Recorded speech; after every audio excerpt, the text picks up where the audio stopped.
Praise the lord. సామెతలు 13వ అధ్యాయం 13వ వచనం చదువుకుందాము. ఆజ్ఞను తిరస్కరించువాడు అందువలన శిక్ష నొందును.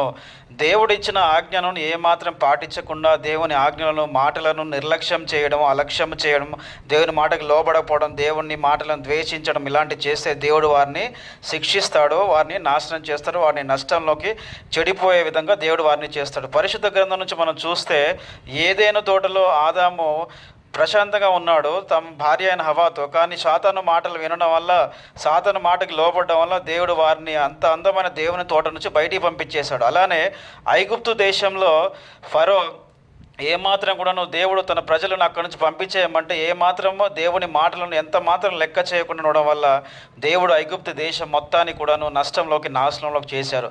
కాబట్టి మీరు కూడా దేవుని ఆజ్ఞను తిరస్కరించకుండా మంచిగా ఉండండి. కాబట్టి దేవుని ఆజ్ఞకి మరి భయపడండి. దేవుడు మిమ్మల్ని ఆశీర్వదిస్తాడు.